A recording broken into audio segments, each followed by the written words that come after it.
Hisashi Uchi.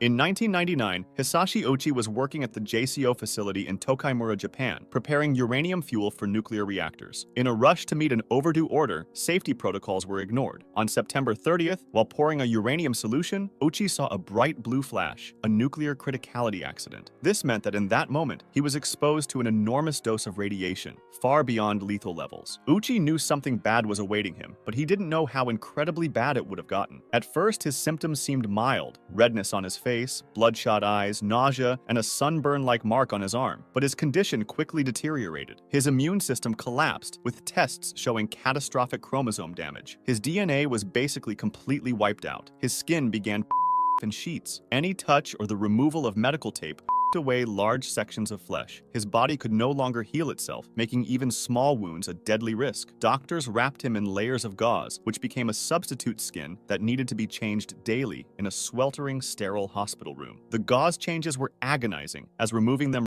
off more skin and muscle tissue. Fluids were constantly leaking, losing liters each day. Muscles basically dissolved, releasing toxic levels of myoglobin into his bloodstream, threatening his kidneys, and necessitating continuous dialysis, which is a process in which blood is taken out of the body, purified through a machine because the kidneys can no longer do so themselves, and then returned into the body. Day after day, his organs failed one by one, requiring skin grafts, repeated blood transfusions, breathing machines, and more. After 59 days, his heart stopped multiple times in a single morning, but doctors revived him each time. He remained alive until after 83 days of unimaginable agony. His body completely shut down. His autopsy revealed horrifying details that we can't even think of explaining here on YouTube. For example, his intestines basically like a balloon. There are many controversies on why he was kept alive and if that was the right decision, but we won't delve into that.